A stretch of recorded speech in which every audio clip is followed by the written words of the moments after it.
Welcome to O.ATH Sessions, episode 3. I'm excited about this one. I've been excited about this whole pod, but this guy, I've known him for over a decade. He's been a mentor to me. I want to welcome to the show Buffalo's finest. You know it. Boom Jay's worst nightmare. The one, the only pit legend, JP1, my guy Julius Page. My man, what's good with you, What's going on, man? You know me, fair for a square. No, I haven't heard that one yet. I better buckle up. I know you got a good list of euphemisms you're about to hit me with, too. You already know. You already know. What's good, man? It's good to see you out here. It's good to see you, too. I've been looking forward to this podcast for a minute now. Mm-hmm. It's a little weird once the camera gets rolling immediately. As soon as I saw you, we're just riffing, and then the camera's on. It's like... It started as soon as I walk in the door. Yeah, as soon as you walk in. I knew it would. It's been a while. Yeah, we've been doing this, though. Yeah. So we kind of been having, it's just that the camera on the mic here, but we've been doing this. Reset. You know? We're good. So for everybody, there's a lot of stuff we're going to probably go over that we already know about one another, but the people don't know. Mm-hmm. So run it back. I think I'm like, what, 12 years old? Probably. Wait, let's look. 15. Yeah. So you were 28. You're 44. I'm 28. I'm 44 now. So, and you're July, right? February. My birthday? Oh, February. Mm-hmm. Why do I feel like, okay. So that is interesting because I feel like it was summertime. Yeah. It was summertime. It felt like it at least. And I think for some reason we were celebrating my birthday or something like that. In the summer. And then the cake said 30 minus 1 or something like that. Make sure I got the cake. So I thought you were near my mom's birthday for some reason. It was your mom's birthday. She's July. Yes. So, yes. Okay. So for some because Ryan and her are like a day apart, I think. And Westover and Ryan are like 10th and 11th. My mom's the 11th. And I thought you were bundled up too, but no. No, I think we just did like since it's not, we won't get to celebrate your birthday. Let's just celebrate JP now. Exactly. All right. Exactly. All right, cool. Man, shout out Dan Henry. He really brought. Yeah. He brings everybody together. I feel he's that dude. For sure. That. Absolutely. Yeah. He introduced me to plenty of people. So definitely shout out to Dan Henry for sure. Same. Introduced me to plenty of people. My dad to plenty of people. People I didn't even know. Like I couldn't even fully appreciate at the time. My dad did though. My dad, my dad's a Pittsburgh sports. Absolutely. Like he's got everything. His memory's like a steel box with that. Speaking of your dad, let me tell you what's crazy is the entire time I'm preparing for the marathon, that's who I'm thinking. All the things he was telling me during the conversation at his house way back in the day, he was trying to convince me to run. You're right. If you'll listen, he'll tell you some shit. I went through it all. Yeah. All the things he was telling me he was going through, getting ready, I went through it all. Yeah. How'd you do? I did great for the first half, first 13. Okay. When we got up the hill in Oakland, I started to cramp. Oh man, that hill is Birmingham Bridge and take it up into Forbes. That killed me. So that's rough. That's the longest hill. It's like a sleeper. It's not that steep, but it's long. Absolutely. And then the end, it gets steep. Yeah. Somebody warned me about it, and I nonchalantly blew it off. But once I got there, I can handle anything. As soon as I got to the top of it, I caught a cramp in my groin, and it was starting to slide downhill from there. Around mile 18, I really started to struggle. Oh, yeah. So where were you feeling it? In the groin again? More everywhere. Like, so I don't think I was properly fueled. How did you prepare for it? Like, did you get up to, that was your first time running 26 on that day, right? So you got up to what, 20? I didn't do 20, so I got hurt the week I was supposed to do 20. So my last few weeks, this is why I wasn't really ready. My last few weeks, I had to scale it down just to be healthy enough to run. Yeah. So I got to 18, I got hurt the week of 20, so I had to scale it back. So the marathon was actually like the next long one that I actually How did you feel that morning, like, of the race? I felt great. You're like, at all, there's no doubt in your mind, or? I didn't really have a doubt. I knew I could make it. Yeah. I feared coming out the gate too fast, right? Yeah. And the crazy wisdom right there, though, because younger JP might have been like, I would have came out the gate way too fast. I know. I did it anyway. Yeah. So being around everybody, I just wanted to get out into space. So different, bro. Right? Yeah. And it was, so me trying to get out into space and from around everybody, made me run faster than I wanted to. And you're not you're not running straight line then. You're swerving in and out of traffic. You're up on the curb. Let me get back. Like you're weaving a little bit. Yeah. Up the curb, down the curb. They're constantly doing this. Yeah. So I waste a lot of energy doing that. And just not really realizing that once we got to the halfway mark, it would naturally open up for me. Yeah. So I shouldn't have fought it. I should have just coasted the first 13. Yeah. Went with the flow. Now you know. Now I know. You're back again, right? Maybe. Okay. If I do another one, I don't know if it'll be Pittsburgh just because I've seen it. I might go to another city and do that one. Chicago? I'll do it. You got to qualify for Chicago? I don't know. But I looked at San Francisco and that bridge, they run the bridge, and I definitely want to do that. Amazing. Absolutely. So that's definitely one of I only have one more in me though. I'm starting to feel. You only got one more in you? One more. The joints of the left foot is letting me know that I ran. I know you ain't running in Jordans anymore, bro. No. I can't even. When my dad was telling you about that marathon, you was running in Jordans, bro. And I was saying, I thought I was. But your joints cannot. No, your joints cannot sustain. They couldn't do that. I had running shoes that weren't proper. Oh yeah, and had to really get some good running shoes. Yeah, so I definitely couldn't. You hit Fleet Feet or Elite Runners and Walkers, one of them Johns where they do the you stand on a thing and they. Yeah, absolutely. Yeah. So I didn't think I needed it. Just some comfortable ones to do. My toes were sore, blisters everywhere. It was crazy. Yeah. It was crazy. Man, you know me. I grew up a runner. You know my parents. That's their whole thing. So learn from a young age. You only run in running shoes. You don't do anything else in your running shoes. Those things are sacred, you know? You just keep your running shoes and you find a model that works for you. You stick to that model every time. So I had a lot of learning. I had to learn the hard way though. So that's how we do it though. I didn't fuel. I ran my first 10 miles. The first 10-mile run I did on an empty stomach. I could see you doing it. You did it on purpose too. I did do it on purpose. You probably did it at 3 in the morning. 4:30 in the morning. Yep. That's when I started, and I regret it every step. At what point did you start hurting? I know those last 3 really was bad for me. I'm talking 3. Oh my God. Yeah. Where'd you go for that? Were you just running through Carnegie? I was just running through. Yeah. I could just do this. It's nothing. I kind of took it like it was going to be light work. Rude awakening. Then 13, when I did 13 for the first time, I actually shocked myself, but I prepared because I learned from that situation. Fueled up. Yeah. So was it a nice 13, day that day? The weather impacts. Oh my God, it does. Yeah. Are you? What do you prefer? You're a little colder. Yeah. I prefer cold. I'm a heat guy, bro. Give me the 96 degree day. I'm out here. It's harder. I got my short cross country shorts on. So because I started in December, I was used to running in the cold. But you're also a dog like that. I know you. You're Buffalo. I think it's easier. Kid. Yeah. I had one hot run, and I think it took more out of me. Yeah. I sweat more, and I agree with that. I think it's a harder run. I say a 44-degree day with a little bit of light rain. Perfect. Yeah, that's a great running day. I did there. New York City in the rain. That would be a good. That was tough. But is it pretty flat? Yeah, it's really flat nice. Along the river. Oh yeah, it was a ton of people out there. That's another one that had me running faster than I wanted to because the ladies was just going right by me. Half marathon, you said? No. So in New York, what did I do? I think I was past the half. So I was probably around 15 maybe. 15 miler? 15. That's cool. So I bet the ran energy in New York City is real nice. I know the Pittsburgh Marathon day is awesome.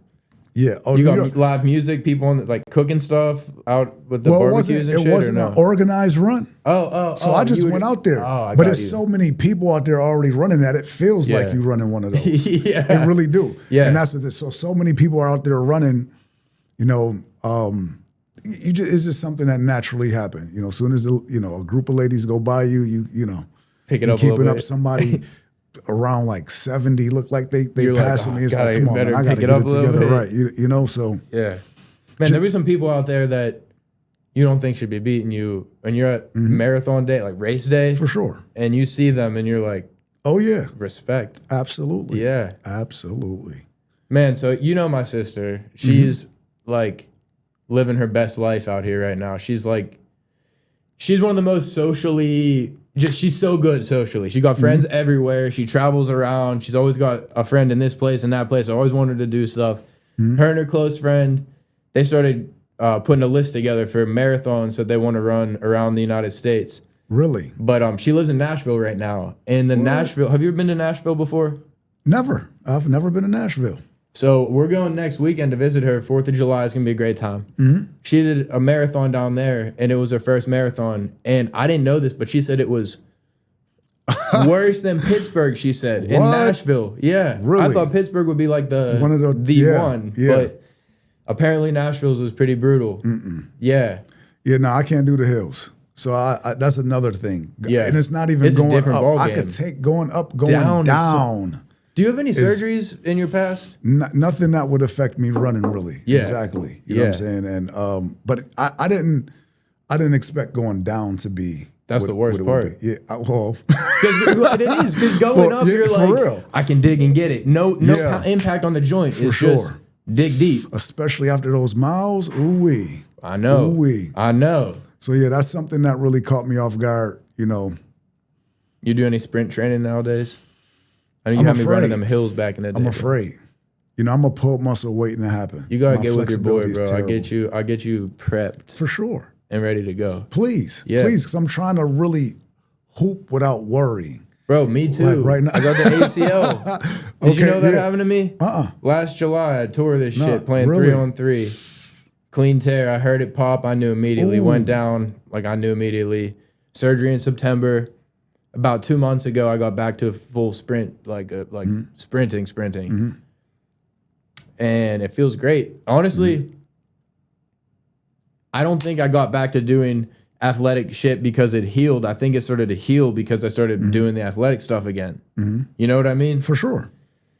So, I mean, but also I started working with my boy Justin Locanti at Athlete Academy. And it's like athlete gym, basically. It's not like a public like LA Fitness. It's like athletes in particular. I'm showing these young guys what to do. It's like I gotta get in there. Yeah. I can't just, you know what I mean? For sure. You're not faster than me. Yeah. You're 17. Exactly. That's exactly how I end up in this position that I'm in. I know. I was just waiting for LJ to get to the age where he realistically can beat me. Yeah.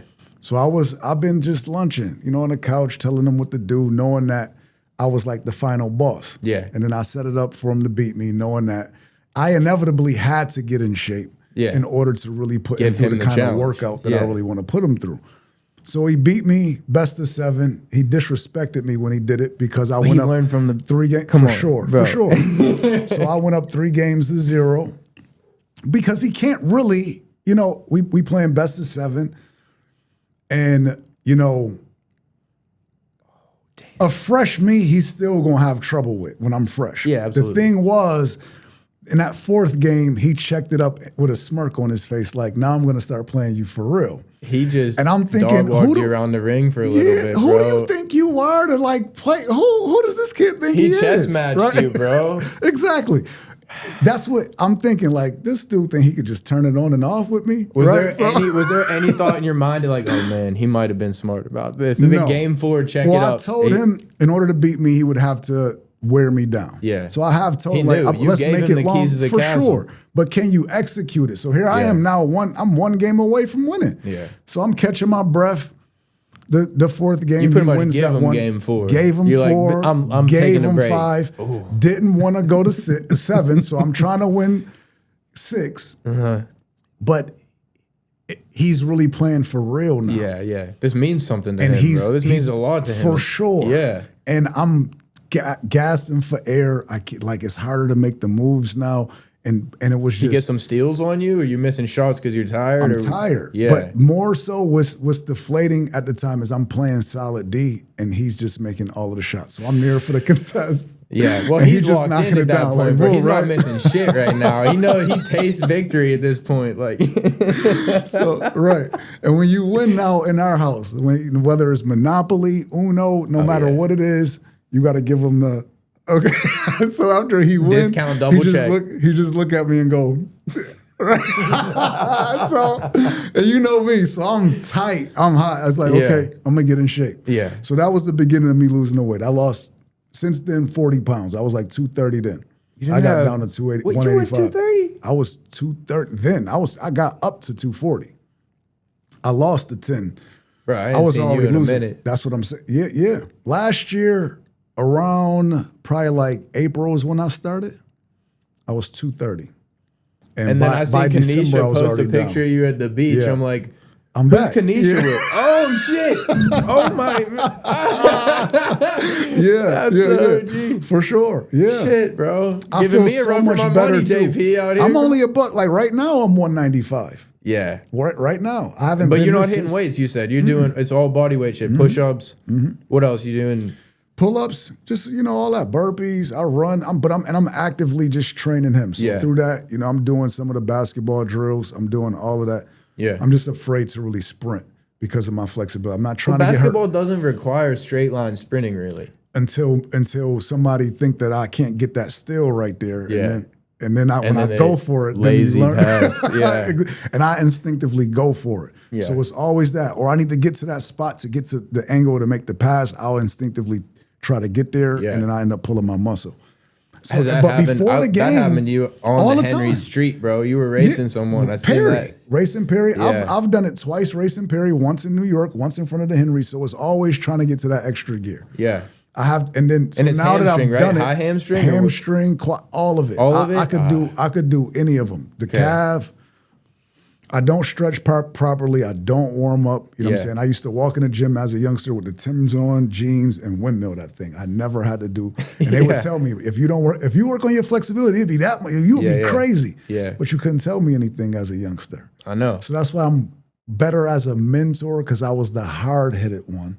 Yeah. That wanted to do everything the hard way. But that's a great combo, because that's how you got through to me, because me too, bro. But I needed somebody who would speak that language. You know what I mean? Mm-hmm. For sure. Kids don't want to hear, like, I knew I wanted to bring this up at some point on the podcast today, because like I had just been blessed with incredible role models my whole life. Like my dad, first and foremost, he's the man. My granddads, my uncles, like, and then because of them, I know like who I can listen to for advice, like who's giving me actual good advice, because there's gonna be other mentors then. So my whole life, dude, I've just had great mentors and teachers that I absorb whatever from. But you, bro, I just like, you speak the same language as me. So no matter how good a father is, there are some things that a father's going to tell his son that a father's probably going to have to go to another role model of his son and be like, bro, I'm trying to tell him this. Can you please tell him that? Right. And he'll listen to that guy, not the dad, even though they're saying the same shit just because it's dad. Right. And then you turn 23 and you're like, damn, dad was right about everything. Absolutely. So I Been learned through that lesson too. Yeah. That whole journey of that. I didn't want to listen to anything. Yeah. So to go, and I've experienced that too. Me having the kids that I'll watch somebody else tell them exactly what I said, and they'll listen to them. So, and parents, I've been getting schooled. That's nothing new. Yeah. So, that part of it I've been, but, I think that my main thing is trying to just be relatable and building a rapport. You're good at that. That's natural for you. So, natural, I think, just because I know that the communication thing, like, so everybody's different. We all speak a different language, you know what I'm saying? And my thing, I just know that for me, if you didn't really connect with me, you don't have a chance with me listening to you. I saw that real time. Right. Yeah. Because that's just the way that I am. So now when I try to coach someone or mentor someone, it's imperative that I connect with them. Yeah. And everybody's different. So when you think about Ryan on that team, he was more shy, reserved, or whatever. Yeah. I couldn't approach with him with the rah-rah, like, let's go. It doesn't work with him in that fashion. And so everybody, it's just getting to know them, seeing what make them tick, how they view things. I think you was just used to maybe not being thrown out there. So I always thought you kind of had the confidence to do it. There was a pecking order already, and I settled into it, and I kind of allowed that to occur, bro. I mean, sometimes I feel like I have regrets about how I handled that situation, but then I look at my current situation, and it's like, why would I have regrets? You know what I mean? Yeah. All the lessons you taught me then, maybe I was like, they hit me, bro. Like, I knew what you were telling me, and I'm with it. Like, I looked up to you. I'm like listening to everything you're telling me. I didn't know how to apply it yet. You know what I mean? Because like Westover's at CV practices when we were in 6th grade, 7th grade, he's getting into that system. Hayden's in CV in those practices in that system. I come into that system in 9th grade, and it's like everyone had a head start in that system, and that system is Chartiers Valley basketball. Like, you know why you brought LJ back. Like, there's a reason for that. For sure. There's a culture there. And I think the lessons that you taught me about aggression in a good, like positive expression of aggression, going and getting it, no one's going to hand it to me. It doesn't matter where I started. I have to go to where I want to go to, and no one's going to put me there. Like you taught me a lot of those lessons, and that happened to me. Like, I was able to manifest all that shit after I grew another foot, put some muscle on, started in business, you know, like like life, like when real life started to kick in, everything that you taught me, those lessons were there. And so that's why I love being a coach. And that's why I feel like you're somebody who inspired me to even become a coach and join that role, because I know what it did for me. That changed my whole life, dude. Literally. Like, you taught me shit that changed my whole life. That's wonderful. Yeah. I appreciate that. I mean, that's what I do it for. So you gotta, so all I'm doing is exactly what people did for me. Yeah. You know what I'm saying? Like, again, especially being a hard-headed one who didn't see his own potential, it really took cuss outs, kick out the gym, having to be terrorized in order to really reach me. Yeah. And it wasn't until I started to see the results that it made me even start to buy into maybe I don't know it all, maybe I should listen more and things like that. You know what I'm saying? So, and we all have whatever obstacle is going to prevent us from being our best self. You feel what I'm saying? Everyone's got some kryptonite. Everybody got something. Yeah. And a crazy thing about what you said is like putting in the work, the man that you became, like the man you become, and just staying disciplined.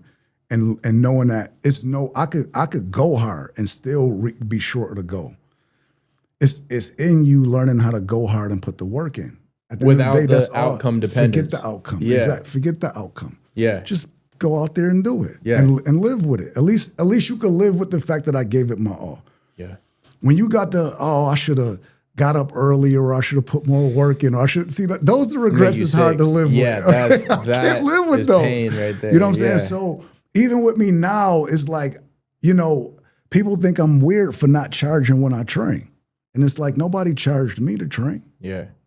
And I spend more time trying to just develop the baseline. And I don't think that I have to charge to do that. I'm not really getting into nothing crazy. Yeah. But everybody who get into something crazy, I'm not mad that you charge to train, because like it's more complex. What you choosing to teach is probably more complex. But I like to get right to just what's going to get you, because in high school, they don't need all of the fancy stuff. If you master just the baseline, you're going to do well. Okay. And I don't think a lot of kids really understand the difference. So, and again, and it's still necessary. whatever. So that's what, and even, I feel like we move, and I'm getting off topic. No, take it, bro. Because it's like, even if you have one particular person mentoring you or coaching you, you should still go holla at homie, because he gonna have a different way of explaining almost the same thing. Yes. You know what I'm saying? So it's like he might explain what you learning better, and it might be him that be like, oh, I get it. So stop just being like, oh, I got this coach, or I got that. Get out there, talk to people, take what you can, leave what you know what I mean? And don't make sense, and keep it moving. It's just that's my philosophy. I love it, man. And I don't know, like growing up there's like when I became like an entrepreneur, there was a big wave of entrepreneur culture that was like brewing, like an undercurrent of just entrepreneurship. And because the internet and social media were just starting to develop, where it's like the little guy can win. You know what I mean? Absolutely. And one of the things that I actually, like, a lot of it was rah-rah, like entrepreneur culture. Some of it was bullshit, but a lot of it was good stuff, you know? And one of the things that I learned was, like, it's important to have a mentor.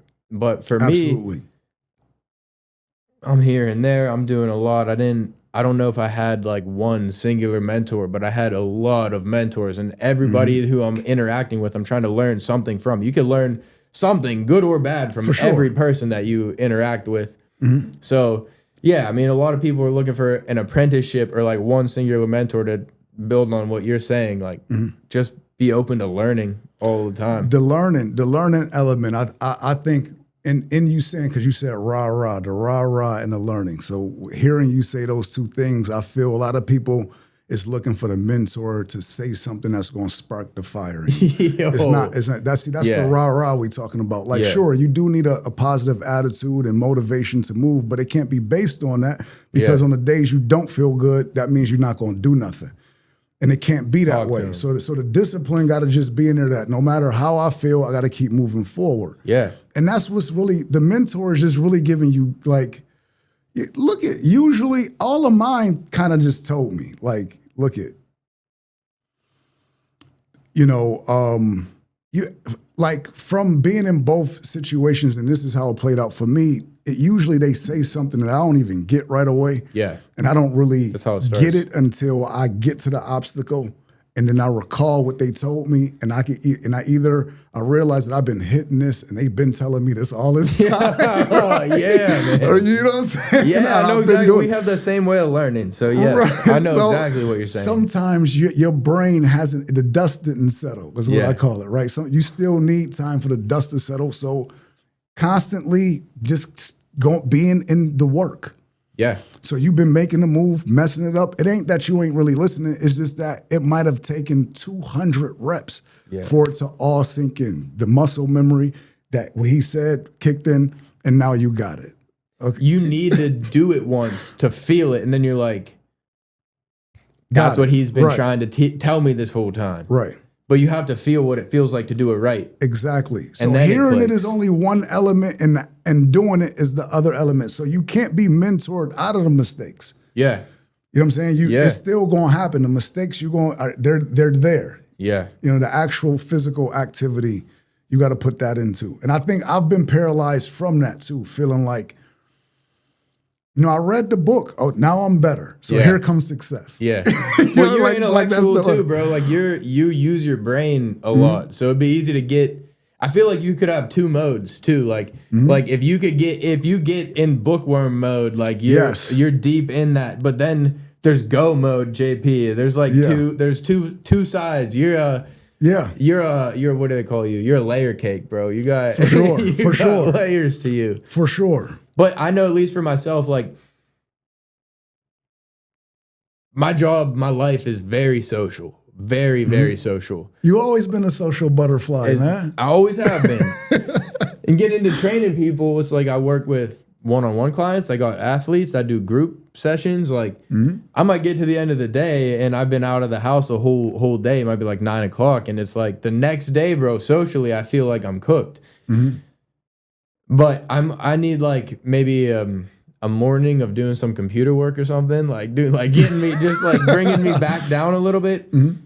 But sometimes I don't get that. Sometimes it's like get back on the horse and go do the same shit again. I don't feel like it, but once I actually am in front of JP, it's like I'm so glad I'm in front of JP right now. It's easy. The conversation is flowing. There's no fried social battery. Everything's cool again. Like right.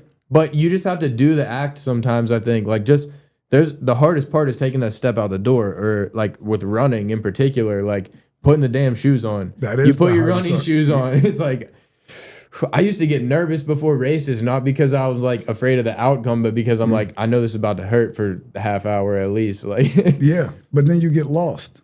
Then you get lost in the work. Get lost in it. Yeah, that first mile is not a good look for me either. But I understand. But you're absolutely right, because you got it on the schedule. And it's like, man, you dreading it. Man, I got to run. I got to go out here and do that. So you have the battle with you doing that. And then you have, like you said, putting on the shoes is the commitment. Yeah. And then once you start running, for some odd reason, for me, that first mile is dreadful. Yeah, it is. It really is. Everything's tight. Everything is tight as hell. Your lungs feel like, bro. This is gonna get easier, right? This has to get easier. Let me settle in. Like, I thought I was in shape for this already. You know what I'm saying? How have I been doing this for so long? And I'm like, I'm feeling this way right now. Exactly. Yeah. And then you just get on cruise control. Yeah.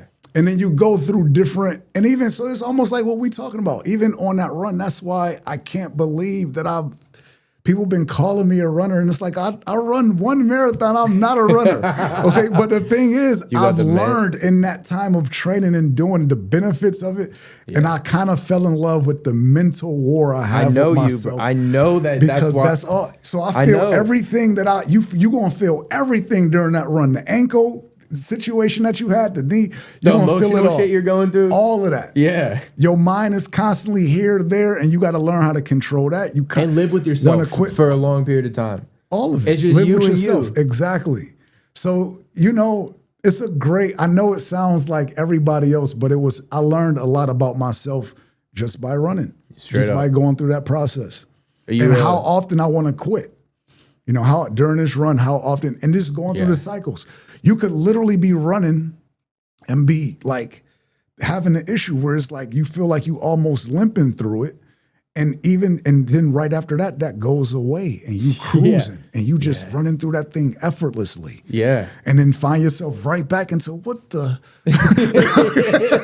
and you got to talk to yourself again like this ain't as bad as it feels. Like this is my mind playing tricks on me. I have to keep going because it's gonna go away. Like it'll go away. Right. And then once you're done, you complete it, it's like the euphoria of that. You know what I'm saying? Yeah. That you check another box, you got it done.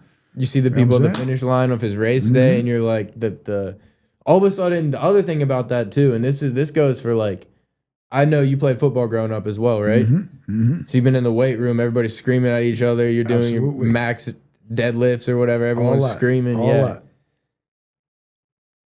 I forget why the fuck I said that. It's all good. I don't remember why I said that.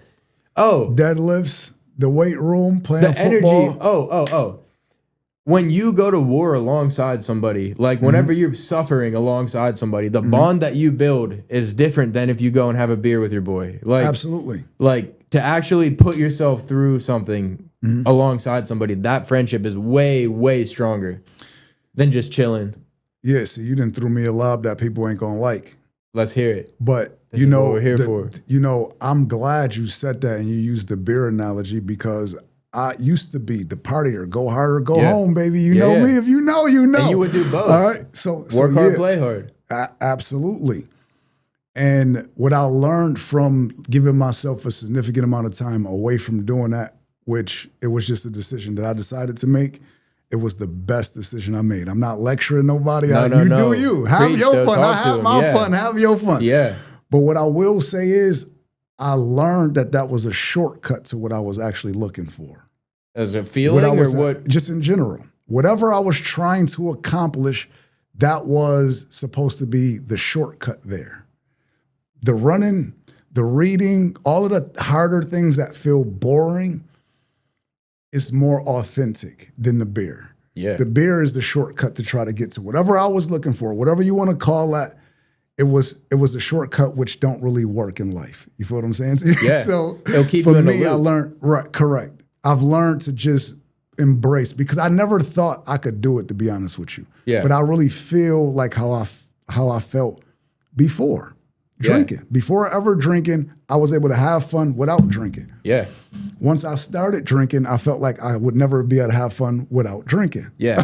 So now I've learned that's a weird thing you get in. Exactly. Yeah. You know what I'm saying? And now I'm able to have fun and enjoy all the little things like I used to without drinking. Yeah. You know what I'm saying? And it's just the best feeling because I just don't wake up. I'm old now too, my guy. Bro, those hangovers start to, it's like one beer less, one beer less, one beer less. Oh, yeah. Causes the same level of hangover. Now it's like I smell it and I'm like, I get a headache. Oh, God. Hey, listen, it was just getting harder for you. Yeah. Man. The recovery. That's the thing. As hard it's like, as I went, boy, oh, boy. Yeah. You don't really have much of a middle ground with anything. Absolutely not. Especially that. Especially that because I'm here for a reason. This is another reason why we connected like this, bro. For sure. Like, for sure. You honestly, man, I got that like honest from my mom more so than my dad. My dad he's chill. My dad is super cool. He could yap, bro. He could yap. He could talk with the best of them. And now, so my sister, I told you, lives in Nashville. I don't know if you knew that before today. I think you may have told me. Maybe talked about that in the past. Okay. And I don't know, really, I don't know much to do in Nashville besides go out to freaking bars where people are drinking. And the music. And the Don't music. They where they got the jazz and the blues and all that? I got to get there. Yeah. Honestly, it's cool as hell. It's great. But you're going to have to say no a lot, bro. Oh, yeah. You have to say no a lot. Oh, and it's that the hardest no's for me are when I'm with my family because, like, it's country music. It's a good time. I don't even like really listen to country music on my own. But summertime, getting the atmosphere and it's a different story. Atmosphere is yeah, exactly. And so like, yeah, that's the hardest no's for me. It's not even about I never go.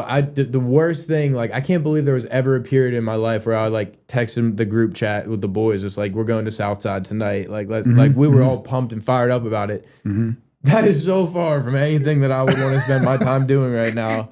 It's crazy. And it's not because I'm trying to be this healthy. Like, nah, bro. It just sucks. Like waking up the next day sucks. I'm trying to do shit. I got stuff to do. Yeah. Like, well, yeah. I mean, it's good for you that you got there early, in my opinion. It's relatively early. Yeah. 29. I mean, it probably feels younger. I probably feel younger to you than maybe I am, but. No, I'm just saying, like at 29, the idea that I had to stop, having a social part of it, and I think that what you're saying is true, because like when you're younger, you hit the scene more. Absolutely. And for me, I'm kind of like, I wouldn't say socially awkward. It's just that the big crowded spaces, I would do better if I was under the influence. Yeah, well, yeah, so, that too, yeah. So now, like knowing that about myself, when you're young, it's hard to not go. Everybody want to go. You know what I'm saying? But now at this situation, I'm just old enough to be like, I'm not putting myself in a situation where I feel uncomfortable. And none of your boys are trying to get you there, really. Anyway, I mean, probably like I ain't sweating it. Listen, I'm an early guy now, so I'm probably not going to be there long enough for it to get that packed anyway. Yeah, yeah. But when you're waking up, bro, you have any Jamaican friends? Of course. Bro, when you're trying to wake up, they're just starting the party. Like. Come on. I'm from Buffalo. Stuff don't close. The sun was coming up and we still out here partying. Yeah. Like we went, come on. Like this 2 o'clock thing we have here in Pittsburgh, we don't leave the crib until 1 o'clock. You know what I'm saying? So, and then it's always after hours, after where you leave. So that was just a typical situation. And then that was how we moved. I loved it. I'm not saying it like but we really probably went good hard. food too. You're probably eating good ass food at like 3-4 in the morning. Absolutely. And it's not the healthiest thing known. No, but it's a part of the lifestyle. For sure. That was a great time too. I don't regret. That was just a part of that. But at this age, and I don't want to make it seem like it's an old thing to do. So I'm gonna give a little more description to it, so y'all don't try to paint me as an old man. But I really look forward at 4:30 in the morning when I get up and everybody's still asleep, and I can walk my dog and there's no cars, no nothing. It's just peaceful. Thing. Yeah. Right. And I go through my routine, whatever is the lime water and the stretching that I do. I love it. It's peaceful. So you are stretching now. I do. Yeah. I do my movement. I love the morning routine. I get alone and then I got a head start to my day to pretty much get organized and all of that. Whatever is going on, I could get it done before 9 o'clock and everything really started. I'm already in there. That feels so good. I love that part so much that I don't mind going to sleep early. Yeah. I done got my workout in. You're tired by then anyway, bro. That's you what wake up that early, you're ready for bed. So 10 o'clock come, I'm out of here. Yeah. Yeah. I'm out of here. That's cool. That was my day. So, and I've had my time. Yeah. I have my time. You rather read closing a book? the clubs. Yeah. Exactly.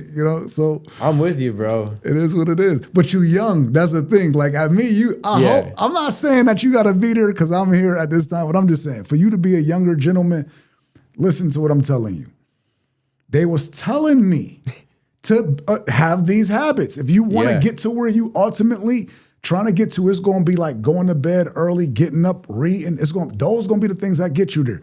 And where I'm from, just think hustle. Let me get out here and get to it, dog. What lane can I get to it? And it's really in your habits. It's really in just the habits and the disciplines that you have that inevitably help you get there or hold you back.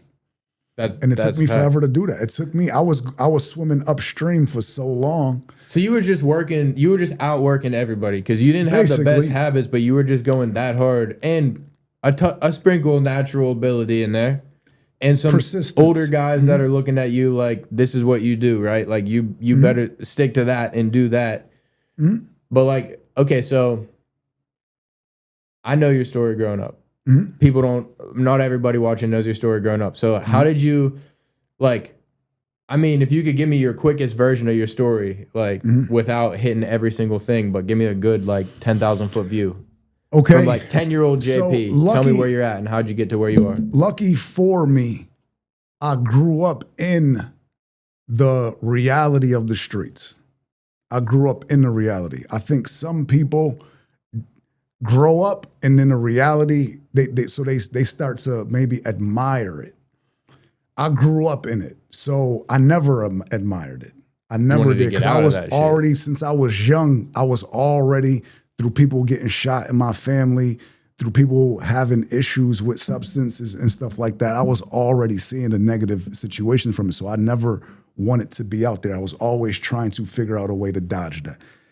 As I got older, I learned that the lack of opportunities was the reason why people was resorting to that in the first place. So I just think how I was made up and my circumstances made me want to go past that from the beginning. So my focus was that I didn't have to do it. And then the OGs next to me was telling me not to do it, how hard it is to get out of this. Okay, so I didn't have them grooming me to be it and doing it. Even though they was doing it, they was telling me, this is not what you want to do.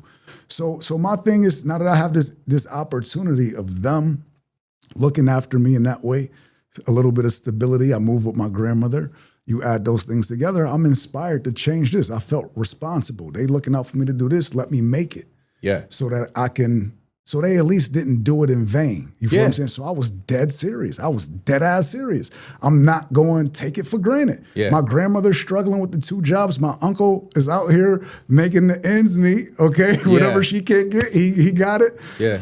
And I owed it to them to apply myself, get the grades, get the good grades and do all of that. You know what I'm saying? And you did good in school the whole way through too, right? I didn't have a choice. They kept saying, you're going to need the grades and the ability. Yeah. You know, so like everybody else, I wanted to blow off the homework, but I couldn't be that serious about the athletic part of it if I didn't get the academic part of it. You're on academic probation. They go together, right? Yeah. That's what I'm saying. They go together. So Yeah. I felt like I'm only hurting my chances by not taking that serious too. So I was trying my hardest to get it and making sure I pay attention. When my homeboys in class acting up, chill for a second. Let me get this done, and then we're going to get to this right after that. And they respected that? They respect, because boys is really trying to get. They know what you're trying to do. Yeah. For sure. Yeah. And then at the same, bro, and I'm willing, listen, it is what it is. The classroom is made up of mad people. Yeah. You know, but at the end of the day, how can you knock a person that say that to you? Can you chill for a second? And I'm with the shenanigans too. Yeah. So it's not like I'm not going to get to it with That's you. Why it's you just can communicate to people too, bro. You're just real. You're a real person. Like, for sure. One of the realest motherfuckers I've ever met, bro. That's a fact. I'm with it too. So yeah. And that's so I view nobody wants to be unsuccessful. Yeah. Everybody's trying to be successful. Life have a way of making you lower your standards. Okay? Life has it. You ain't met a kid that said, I want to do any of the things you really don't want to do. When you're young, you always shoot for the fence and try to get there.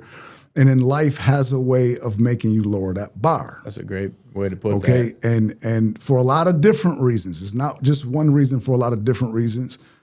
And I mean, it's your job to overcome it, to be honest with yourself and overcome that. I think human beings are come on, the body within itself without your help is a complex, like something you couldn't even, but think about how the body function without your help. Yeah. You know, if you put your mind to things, and I hate that it sounds cliche, but you could really accomplish great things. I just think it's those doubts that you learned from being out here. People telling you ain't good enough because of this, and a bunch of shit that don't matter. They're saying that because of them, not because of you. Exactly. You told me buy that shit. Yeah, you of told course. me that a long time ago. It's something, no matter what it is, somebody have already proved that whatever they're going to tell you why it won't work, somebody have already proved that it'll work. So whether you're too small, too slow, you're broke, you're this, you're that. Somebody did it. Somebody has already done it with that attribute or whatever. So what are we talking about here? Yeah. You know what I'm saying? So I just don't do that. I can't, not because I feel like I can accomplish anything or everything. It's just not something if it's love and hate or whatever, definitely doesn't fall under love. And I'm only trying to bring love out here. You know, don't fit in my world. It don't fit in how I move. You know, it's not my vibe, my energy. If you can't do it, okay, then what are we doing? What are you doing? Like, you can't do that. Okay, maybe. And what is it then? What are you doing? What are you trying? Yeah, it's just because you can do something. I think it's just a lazy way of saying I don't want to try. That's what it is. It's a lazy way of saying I don't want to try. I don't want to get better. You know, I don't want to put the time in. You know what I'm saying? Or I'm not ready because nobody's ready. Nobody's ready. Whatever kid that want to go to the league, whatever kid is aspiring to be a lawyer, no matter what goal you choose today, if you just now choosing it, you ain't the person you need to be it. You ain't the person. Whenever you decide to do these things, you ain't ready now, or you would have been there already. Yeah. So it's just the journey, and then you get to looking around. So now somebody got there faster than you. You feel bad because they got there first. You a hater. Yeah. And it's in that. So now you carrying around negativity because other people have reached a milestone before you did, and it's like that's why you just got to run your race. And it's not even, and that's just what it really is. Another marathon reference in a way. They're everywhere. The running references are just waiting for you. Man, oh man, who would have known? Yeah. But yeah, you just got to run your race. So this is by nature like more who I am just because of the obstacles that I overcame in life. Yeah. And I reached it. I made it happen. I was about to say, look at what you have now, bro. Look at what you built. So how do I not pass that on? My guy, like the cards that I was dealt. You done did the shit. You passed it on, bro. There's another generation. That's what I'm saying. Yeah. So shit is like, you did it. I didn't did it. Hold on. You did it. So I went from my kids and I'm just trying to give out games. So listen, this is not a shameless plug or nothing like that, but July 25th is going to be something going on at Green Tree Sportsplex. And I'm doing this for the parent that really just want to give their kid an opportunity. You ain't gotta go broke trying to get your kid the opportunity, but you will have to pay something. Yeah. But I'm telling you, between people that will give you game for free and some of these drills, you can really just go right online, social media, and Google them and tell your kid don't know where to place get the work. People don't know where to place that shit. They need a guy like you, bro. They need to, you know what I mean? For sure. I train hockey kids, bro. You know what these parents pay for some of this shit? Yes, I do. Like, for real, you know? Absolutely. It's numbers that I didn't even. I'm like, wait a second. For real? For a year? For real. Yeah. I mean, basketball. I'm there. Let me run some drills for you, bro. Like, put me over. Tell me what to do. I'll help you out with that. I'm in that. Let's go. Listen, it's the guy Justice is up here. He has Ice Academy. You know, and Justice is great with the kids. Are you familiar with him? I never met him, but I know about it. Okay, so I watch what Justice be out there doing, and he give you the more complex things. I only see him with the older kids for the most part. So I'm not saying he do everything like that. But the reason why I'm bringing him up also is because he's putting in the work. It's guys who's in the gym. Darrell Porter is another one who putting in work, and I know I can be on here all day long going off names. Is he Joey Porter's son? No, Darrell Porter's older than both of them. He played at Pitt. Darrell Porter, okay, my bad. Darrell. However, but he's on the hill. He does his thing, and all I'm saying is that it don't matter if it's me, Justice with Ice Academy, or you with whoever is doing it. What Tim be out here, no matter who it is, it's gonna come down to you putting the work in. You can't wait for me to be here with you. It's gonna be in what you do when you're not here with me. That's gonna get you there. I'm just kind of teaching you these things right here, right now. But then when you're not here the next day, you got to be doing it. When you're not here the next day, you got to be doing it still. Okay, so you have to be doing it in between those things. And I feel like people are waiting. There's also they're waiting. A level of, I'm gonna call it delusion, because it's not your reality yet. It's not real yet, and you have to. It's hard to keep that and fend off all the doubt thoughts that come into your head along the way. A lot of kids don't even think it's possible for them to go pro playing sports. They have all the talent in the world. Their parents put them in the gym with the coaches, with around all the elite guys. They play older, whatever. all the stuff.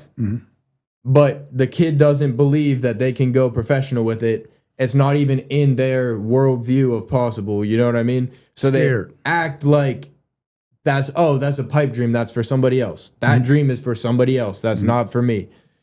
I think they even dehumanize probably the pro athletes. That to them, the pro athlete isn't even like a real human. It's a real thing. Yeah. You know? Yeah, absolutely. And so like all the kids I work with, all the kids I train, I'm trying to just like instill in them like, I was that kid. I never thought I could go pro. And guess what? I didn't go pro. But there's all these other kids in the gym. He just got drafted to the NHL. This kid he's probably going to the league. Like there are some real kids around you that are legitimately going to the league. You have to think like that. Like you have to know that that's a real possibility. If you don't think you can do it, you definitely won't do it. There's a lot of people who do think they will do it who don't make it. Like if you don't think you can make it, it's definitely not happening. It's definitely not happening. And being scared and your excuses ain't going to help you get there either. And when you saying that, that's all I really hear basically. It's easier for you to cop out to I can't make it so that you don't try and fail. Well, you also didn't grow up with some of the comforts that some of these kids grow up with. Some of these just got a diving board in their backyard. Yeah, for sure. You know what I'm saying? And it's way easier, bro. It's way easier to just be like, I'm not him. It's cool. So now you bringing me towards the transparency, and that's why I'm so transparent. Yeah.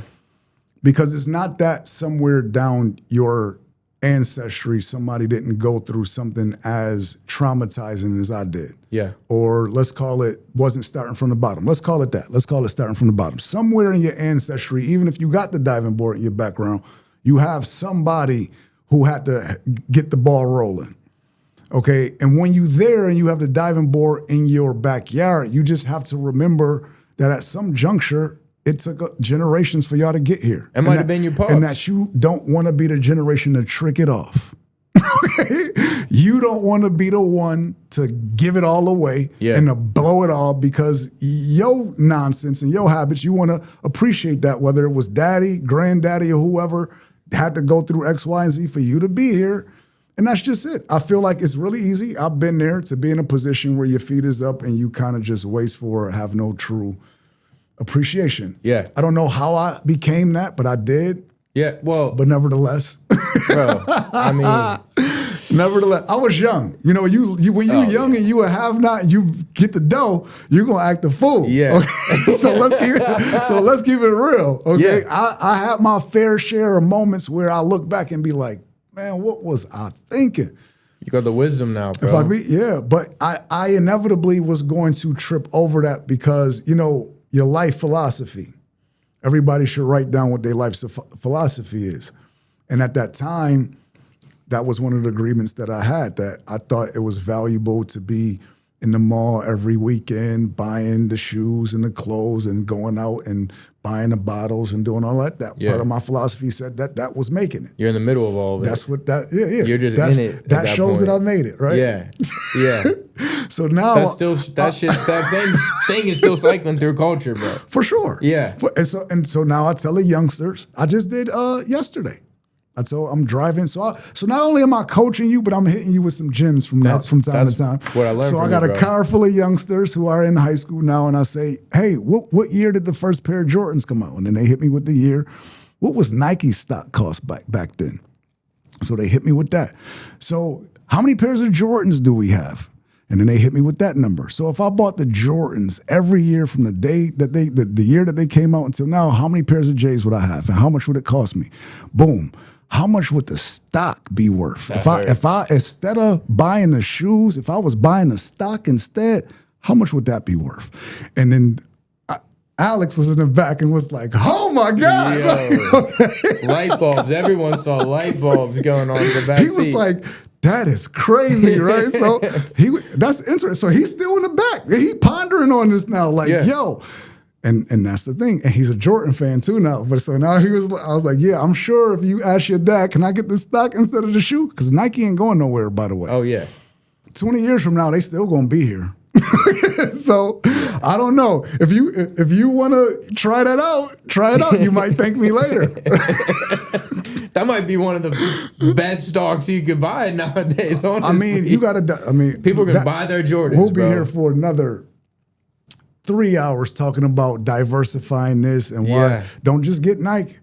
Buy the competitor stock too. You're going to have to, we're at 55 minutes. You're coming on again. This is crazy. Bro, bring me, we can make this a normal situation. That was an easy hour. Or not almost an hour. That was easy. Bro, listen, me and you could do this literally. I could do this with you all day long. I know. I knew it was going to go like this, bro. I knew it was going to be like.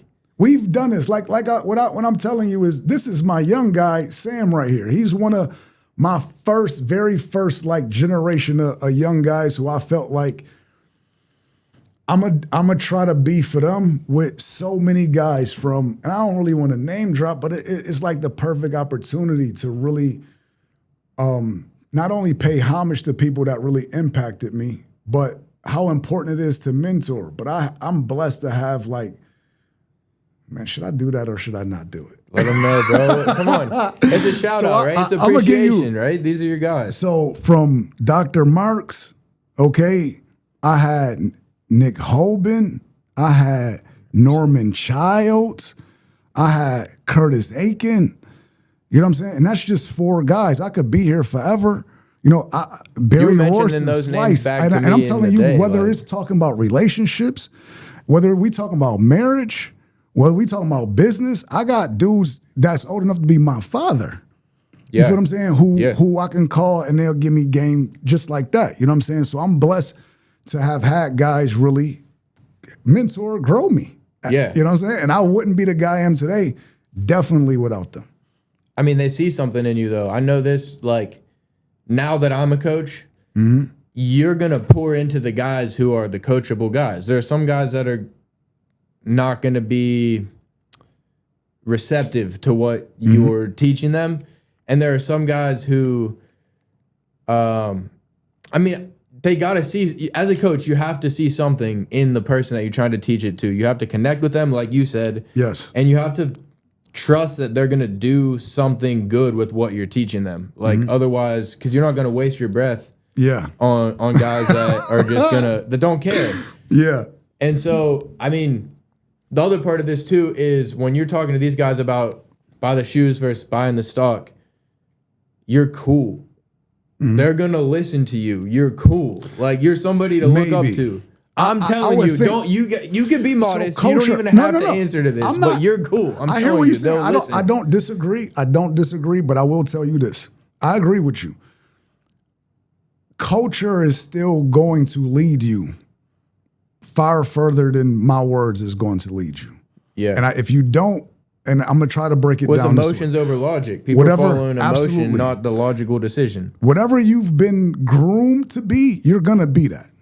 Okay? And so some of us have to look in the mirror and realize that our belief system might be working against us. Yeah. It doesn't make you wrong because I think the generation before that at some point, bro. Like I know I genuinely believe our parents did the best that they could. Okay. Yeah. I genuinely believe. For sure. So, but that doesn't mean that everything they taught you is right and you should keep it all. Yeah. Okay. So, and the thing is being honest with yourself, knowing what you might have to change, because my spending habits wasn't the greatest. What I was taught was important, wasn't going to get me ultimately where I wanted to go. And that was like instilled in me before I was actually making decisions. You were just absorbing it. You didn't even, it was osmosis. You didn't even know what you were absorbing. Exactly. So that it was things I had to unlearn. Yeah. So it's that's probably as important in life as the shit that you learn. Absolutely. Everything you have to unlearn. Absolutely. You got to stop getting in your own way. I mean, that's number one. That has to be number one. Yeah. Stop getting in your own way. Man, I've been my own worst enemy. We all are, though. Yeah. We all are. Absolutely. It ain't nothing really external usually. It's usually you getting in your own way and then making excuses because the ego don't want it to be you. Yeah. So you're going to find wrong. external reasons. Right. It can't be. Bro, listen, I'm like. What's the common denominator? Shit, it's me.